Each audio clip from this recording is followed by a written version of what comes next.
Welcome to the Bill Walton Show, featuring conversations with leaders, entrepreneurs, artists, and thinkers. Fresh perspectives on money, culture, politics, and human flourishing. Interesting people, interesting things. Welcome to the Bill Walton Show. I'm Bill Walton.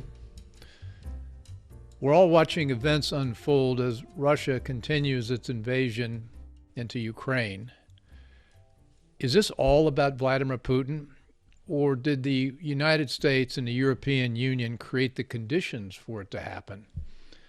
In part, it looks like we're reaping the whirlwind from catastrophic green energy policies, recklessly pushing Ukraine for NATO membership, years of the EU's refusal to invest in conventional military forces, but perhaps, and it may be too late to recover from this, allowing the United States nuclear deterrent to deteriorate, which may have led Vladimir Putin to believe he has the strategic nuclear upper hand.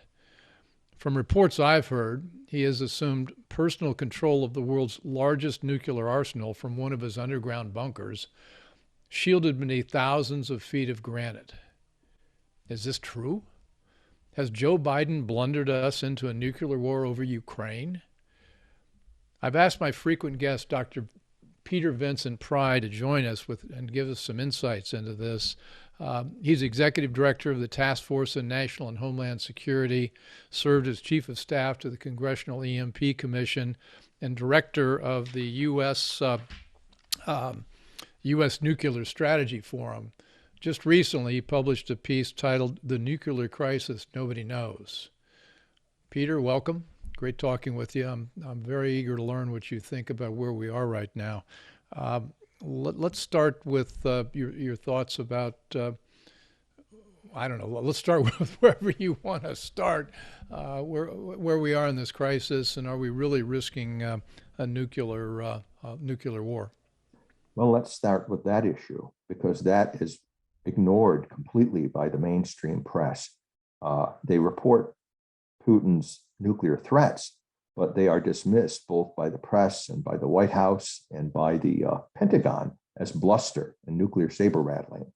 And I think we're facing an unprecedented danger that we've never experienced in the nuclear missile age, a circumstance where we are on the threshold of a nuclear war, a nuclear attack from Russia. But the administration doesn't want to acknowledge that and is lying to the American people about the danger, and I think there's reasons for that. The chief reason being that the Biden administration is desperate to avoid appearing weak and to avoid taking responsibility for a blunder that makes Afghanistan pale by comparison, that his misguided Ukraine policy has bumbled us into a near nuclear war with Russia. Politically, they don't want to accept responsibility for that. And they also have strategic reasons for doing that, because this is the most anti-nuclear administration that we have ever had. There are many anti-nuclear activists that are serving in the Biden administration, and their nuclear posture review hasn't come out yet. Their agenda is to deeply reduce U.S. nuclear weapons and U.S. dependency on nuclear deterrence. Well, Biden just announced last week, though, that he had put the Russian nuclear arsenal on high alert. As you've written, there are like 4 levels of alertness, and he could be on level 2 or 3. What is that? Okay. There's constant combat readiness, increased combat readiness, threat of war readiness, and full combat readiness. And I believe they're at least at increased combat readiness, if not threat of war readiness. And threat of war readiness is the level of mobilizing their nuclear forces so that they're one step away from an all-out nuclear war. At full combat readiness, in the Russian scheme of things, the way their mobilization process works, you are in a nuclear war. So if you're at the second or third level, you're much closer to a nuclear war than you are on a normal day-to-day basis. Although I would point out that even at their normal state of readiness, at constant combat readiness, one of the things that isn't understood, I'm not even sure the Pentagon really understands it, because they know our own triad a lot better than they know the Russian triad. And they have a real bad habit of only looking at things from our point of view and not their point of view.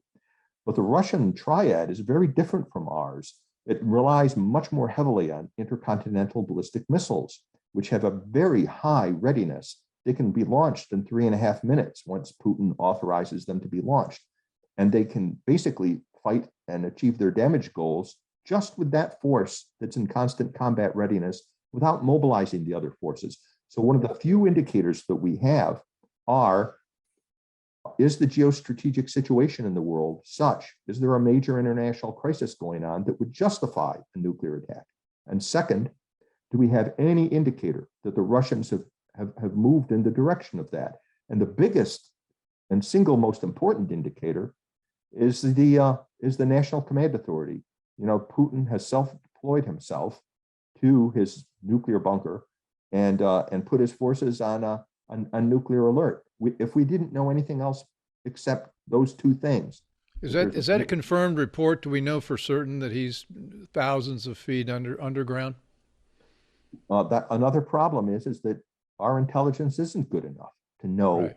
a lot of these things. You know, well, we don't. Well, Peter, we've talked about our triad, or the conventional triad, and let me just see if I can give a layman's description. It's submarines, B-52s, and ICBMs, and I think you've written extensively about the fact that the submarines are mostly in dock right now. They're in port. They're not really ready to go out to do battle. The B-52s are, I think they're almost entirely parked at various airfields in various states of readiness or disrepair. And our ICBM arsenal is theoretically more ready, but we haven't tested most of this arsenal in decades, so we're not even sure if it's going to work properly. That's right. We do periodically test the missiles. Interestingly, we were about to test one of our Minuteman III missiles and do a test launch of it from Vandenberg Air Force Base, but the Biden administration canceled that because they wanted to de-escalate a nuclear crisis that they claim doesn't exist. So if there isn't a nuclear crisis, why did they cancel the Minuteman III launch? Well, one of the provocative things that we did was, as you pointed out, that when the Biden administration came in, they came in with a whole cadre of anti-nuke people who wanted to systematically dismantle what we have. I mean, what were the things they wanted to do? Is their agenda that they're likely to reveal in this nuclear assessment that they're supposed to be coming out with soon? They wanted to unilaterally ban U.S. ICBMs so that we would give up ICBMs because they consider them to be very destabilizing. And if they couldn't achieve that, then they wanted us to stop modernization of our ICBM force so that the Minuteman III would not be replaced with the new ICBM. So it would basically obsolete, turn into junk in its silos and be eliminated by obsolescence. They wanted to eliminate nuclear bombers so that we wouldn't have B-52s or B-2s that were capable of performing nuclear missions. They wanted to cut the ballistic missile submarine fleet in half from 14 boats, in fact, more than half, from 14 boats to 6, and basically reduce the number of nuclear weapons in the U.S. strategic nuclear deterrent from 1,500 to a few hundred. So we would basically go to a minimum deterrence posture, which is what the object of the anti-nuclear radicals has been for many decades, because they don't believe. And why would they do that? Because these people don't believe that any rational actor would ever use nuclear weapons, and therefore all you need is a bare minimum deterrent in order to deter anyone. That's one of the things that makes the current nuclear crisis most dangerous.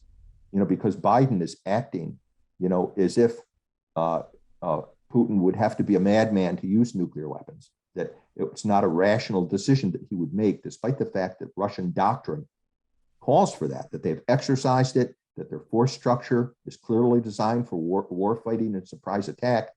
And that's why the Biden administration are like children playing with nuclear fire. So they have, for example, in the first time in history, flown B-52 nuclear bombers from Minot Air Force Base to Ukraine, and then for the first time ever to Poland, and have B-52s flying up and down the border of NATO Eastern Europe, as if that's not going to be provocative. So when we talked a couple months ago, we talked about the B-52s. My impression was that they were all parked. What I'm hearing right now is that no, they're not all parked, and they've got them up flying around just outside Ukrainian airspace. Well, they are all parked. They're not on strip alert.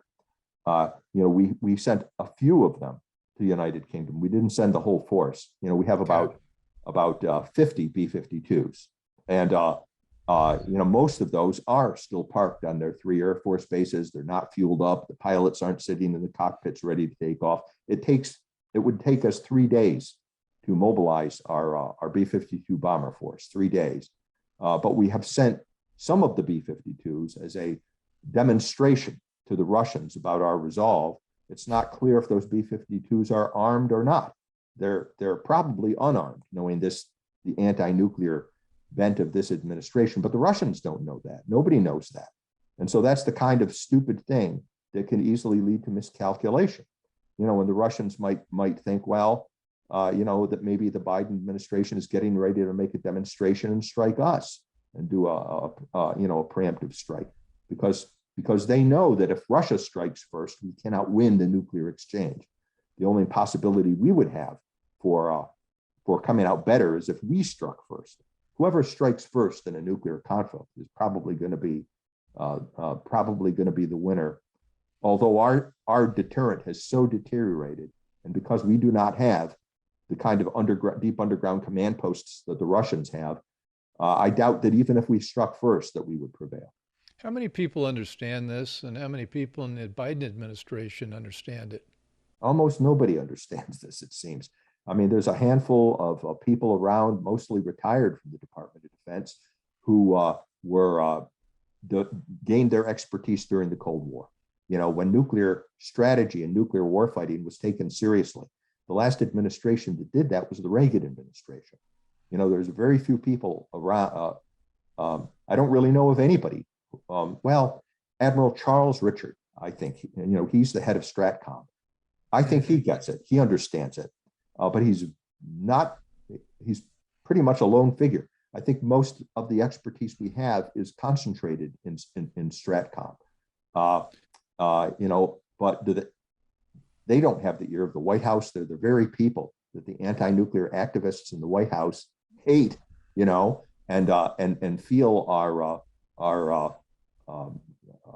opposing their agenda, and they are opposing their agenda. Admiral Richard has pushed back very hard against all of these ideas that the new nuclear posture review, might try to take away the ICBMs and denuclearize bombers. He has opposed all that, as has his staff. So we do have part of the Pentagon that still thinks strategically about nuclear weapons. Well, how provocative is it for Anthony Blinken to get on Face the Nation or whatever Sunday morning show he was on? And I want to change his name to Blinking, because he's standing there like a deer in the headlights saying he's given Poland the green lights to send their planes to Ukraine and return. I guess we're supposed to be providing Poland with replacement fighter jets. How provocative is that? How likely is Putin likely to interpret that as invading the airspace and therefore a first step towards a nuclear confrontation? And I got a multi-part question here. People talk about tactical nuclear weapons. Right now we've got so-called conventional. If he does retaliate with nuclear, if it's tactical, is that a difference in degree or in kind? The difference in kind and in degree.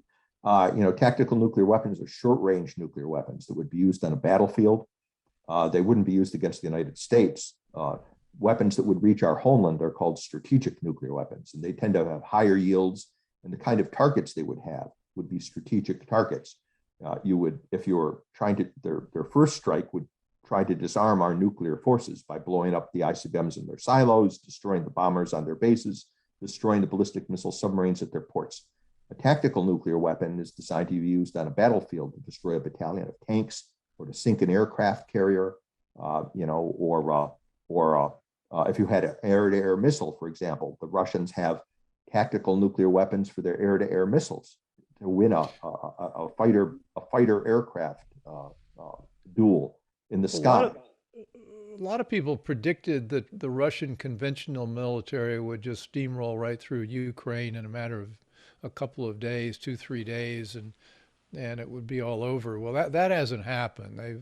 I don't think we've got enough real information about what's happened and why. But the conventional weapons are not necessarily making the kind of rapid progress I'm sure Putin was told he would get. And so what's the probability he then decides, well, look, I got to wind this thing up. Maybe I ought to use a few tactical weapons in order to bring this to a more rapid conclusion. Yeah, this is really kind of ironic because even the anti-nuclear activists among them and among thinking people, one thing we do agree on is a scenario where Russia would use nuclear weapons is if it were fighting a conventional war that was vital to its interests, and it got bogged down in that conventional war, and it looked like it might lose that conventional war. And then rather than lose, they would resort to tactical nuclear weapons to prevail. And the Biden administration policy is creating exactly that scenario. Our object is to keep the war going as long as possible, to turn Ukraine into a new Afghanistan, to kill as many Russian soldiers as we can and bleed Russia white and leave them broken and humiliated on the world stage.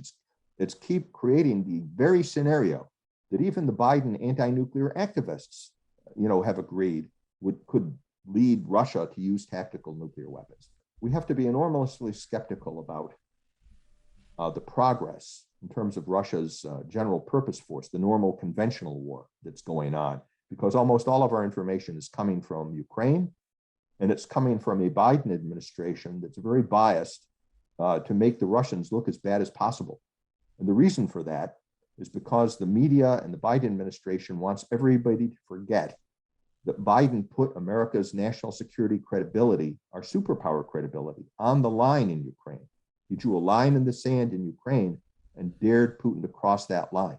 Then Putin crossed it.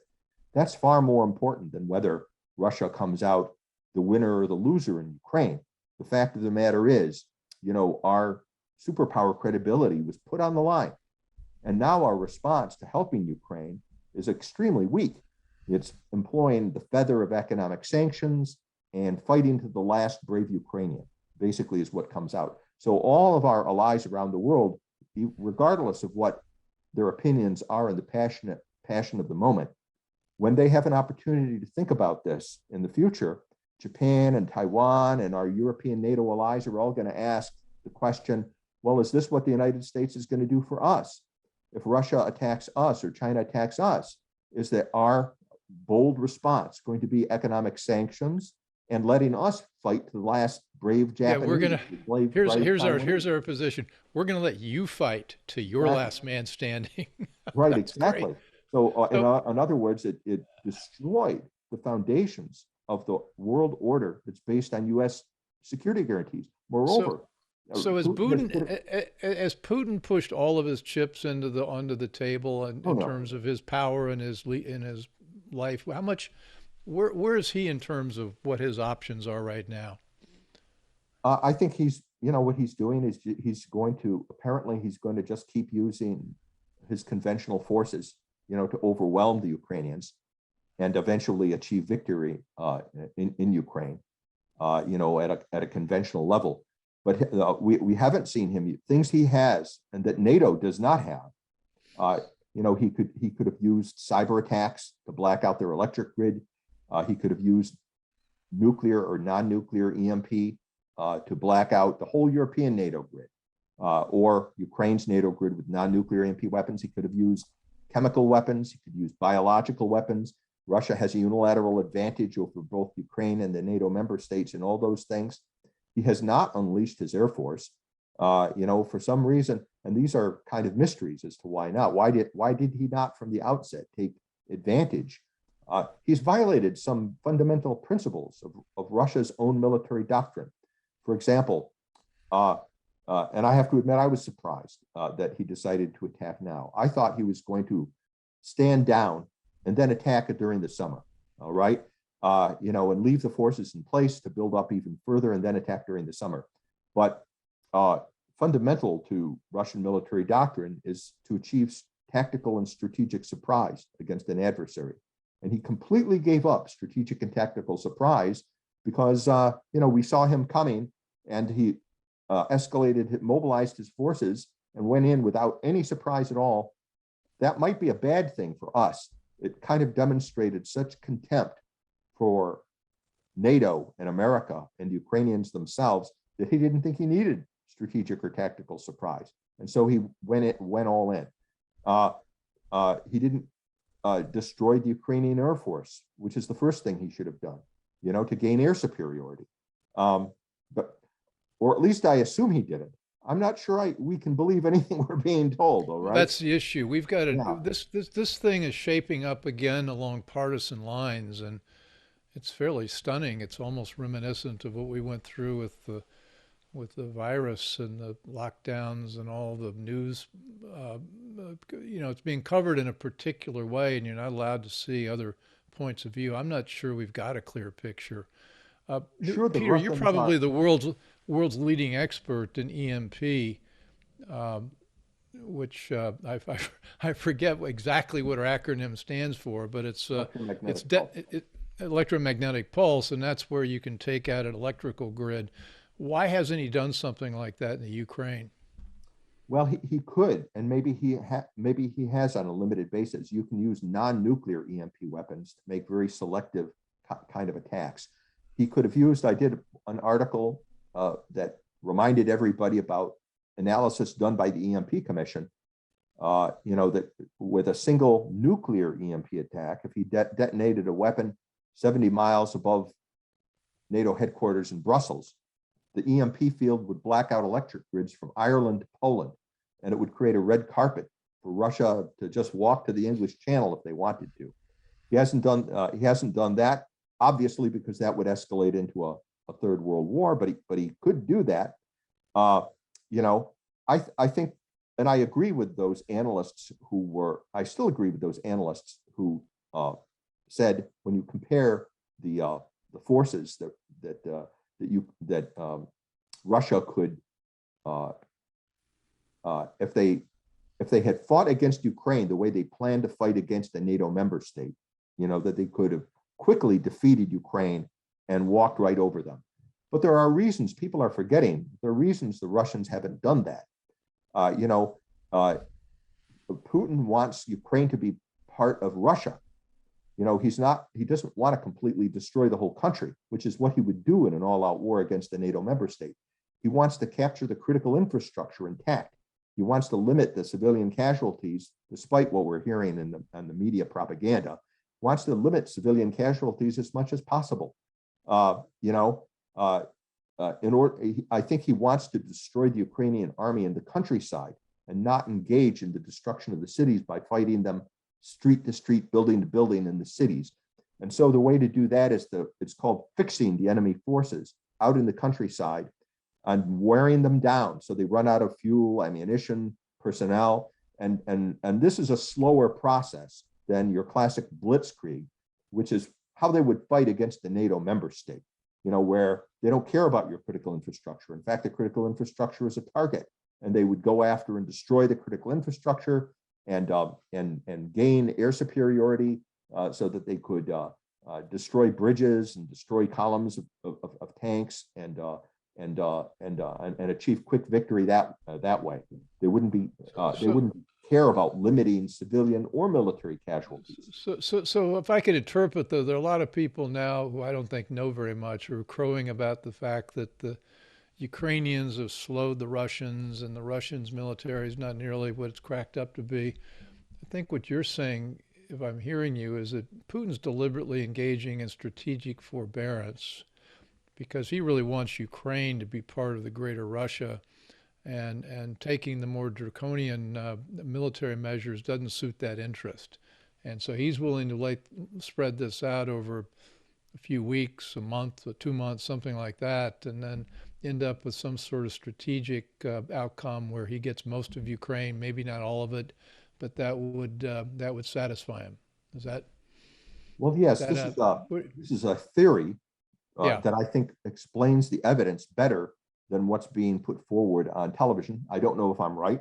It might be a wrong theory, but I know I'm right about this, that we shouldn't believe anything that we're being told right now, and we should be suspending judgment and not jumping to conclusions that the Russians aren't 10 feet tall, and therefore, because this is also being used by people like Lindsey Graham and other irresponsible people to say, oh, let's jump into this fight. Let's join the glory and cover ourselves with glory, by beating up on the Russians in Ukraine, because obviously the Russian army is a paper tiger. I would please remind people, let's think. We have such short memories. Who was a paper tiger in Afghanistan? How well did we do in Afghanistan? How well did we do in Iraq? How well did we do in the Vietnam War? Think about any of our wars where we've had reporters embedded, where we've had all kinds of information that is much more objective. Various sources that could tell us information. I mean, I remember during the Vietnam War, we were being told right up until the 1968 Tet Offensive that we were winning decisively, and then we were surprised. So in Ukraine right now, all of our information is coming from two biased sources that have an interest in making the Russian army look as bad as possible, and that's the Ukrainians and that's the Biden administration. So I don't trust any of them. I don't trust any of the maps that they're showing us on TV news at night.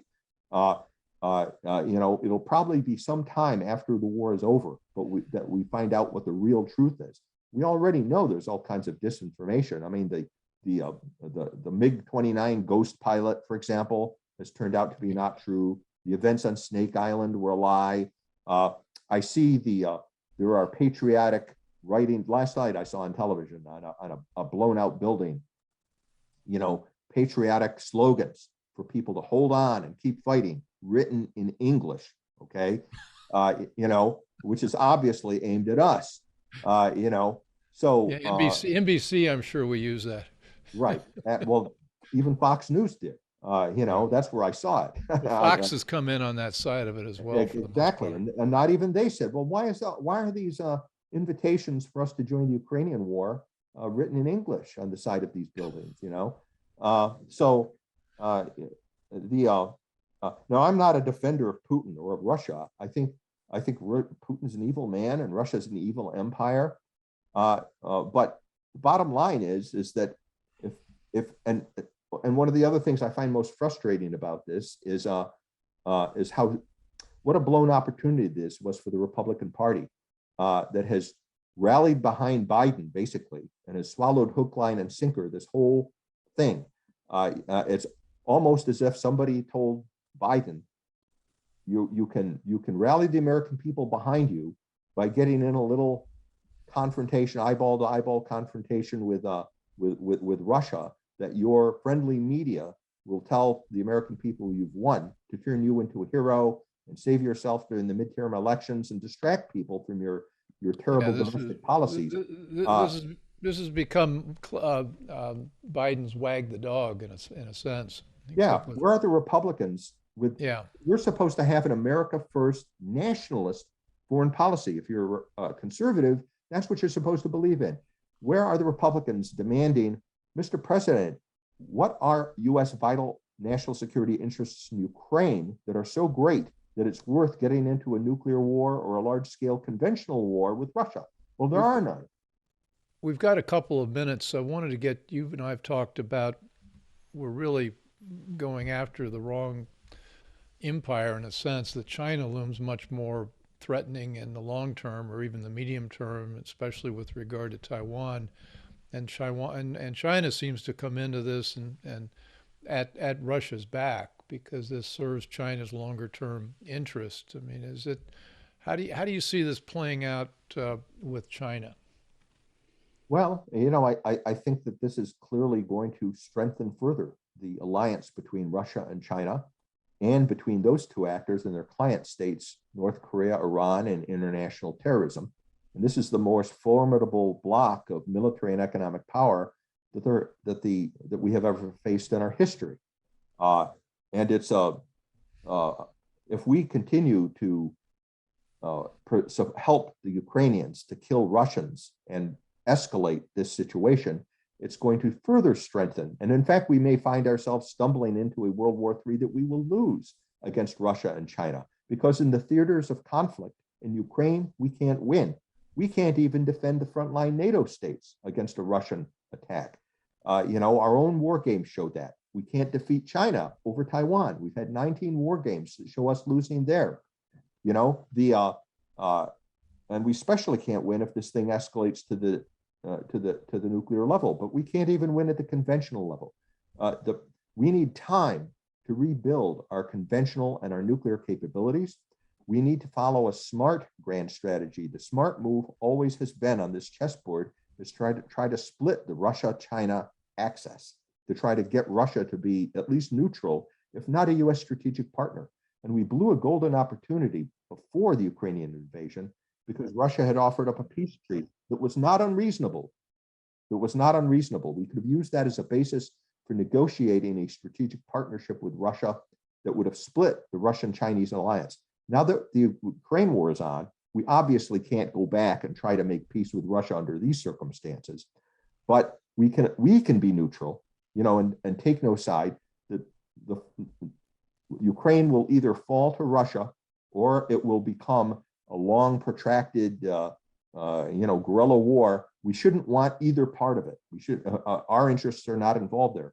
Our interests are to rebuild our military and our nuclear strength, protect ourselves from cyber and EMP attacks, so that we can once again be a strong nation. And when we have recovered that strength, then we could go to Russia and offer strategic partnership with a strong America. I think that's what President Trump wanted to do all through his administration. And Putin was waiting for him to do it, but he wasn't able to because the Democrats created this fiction that he was Putin's puppet and his presidency was illegitimate. I think Putin is smart enough to understand that in the long run, China is a bigger threat to Russia than the West and the United States. And so he has incentives too to want to make peace with us, if we will only let him. Well, I'm thinking that time has passed for the first chance to get it done, but we may have a chance in the future. And let's all pray that we end up with a reasonable outcome here, and that we can continue to think long-term strategically. I think the thing I wanted to, and we've established that, I want people to understand is that we got to be very careful about being provocative about airspace and assassinating people and trip us into some a nuclear war, because it's a nuclear war. We won't win. That's right. We won't win. We don't believe we can win either. We've brainwashed that's one of the things that makes it so tempting to the Russians and the Chinese to escalate to the nuclear level. They believe you can win. And from their perspective, the way they calculate victory, they're right. They were willing to take tens of millions of fatalities, during World War II, and they consider that a glorious victory. We've never taken more than 750,000 dead in a war, and that was the American Civil War. We have no conception, what it's like to lose millions and millions of people. Didn't Russia lose 30 million in World War II? They did. Those are 30 million dead, not 30 million casualties. Dead. Yeah, casualties were 50 or higher. Yes, that's right. And China also lost tens of millions during World War II, as well as during their own Cultural Revolution. These countries are willing to sacrifice millions of their own citizens, even for domestic purposes, during the terrors that they had. So they have a very different mindset. One could almost argue that in a way it's impossible for a democracy to win a nuclear war, because our highest value is the lives of our citizens. And when you have the mass destruction of the lives of citizens, the thing that is most important to us, the mission of the state, is defeated, which is protecting the lives of those citizens. This is not the case with the totalitarian states. Their most important goal is to protect the lives of their elites, and the people of those are just a means to an end of the elites, and they can be sacrificed. So that's another reason why we want to avoid getting into a conflict, because the political will that we would have to engage in that kind of sacrifice is just not there. And that's one of the reasons why we are so intimidated by the concept of a nuclear war. But we make the mistake of thinking that these tyrannies share our values and that they think of nuclear war the same way. They do not. They know they can win against us because they're willing to take the loss. And they love nuclear weapons too, by the way, and have gotten many technological advantages. They're far ahead of us in the sophistication of their capabilities. Military dictatorships tend to put their creativity into military technology, not into art and culture and the things that make for a good life, which is where our values are. Peter, thanks for your insights, and let's continue this conversation in a few weeks when we know a little bit more about how this is going to unfold, assuming nothing terrible has happened between now and then. But as always, your deep knowledge and wisdom, and I think few people understand you've got a great background also in history, and I think you've got 2 PhDs. The other one's in classical studies. Yeah, it's in history and archaeology. Yeah. So anyway, to be continued. Peter, thanks so much, and we'll be back. This has been the Bill Walton Show with Dr. Peter Vincent Pry, talking about tough subjects like nuclear war and likely outcomes.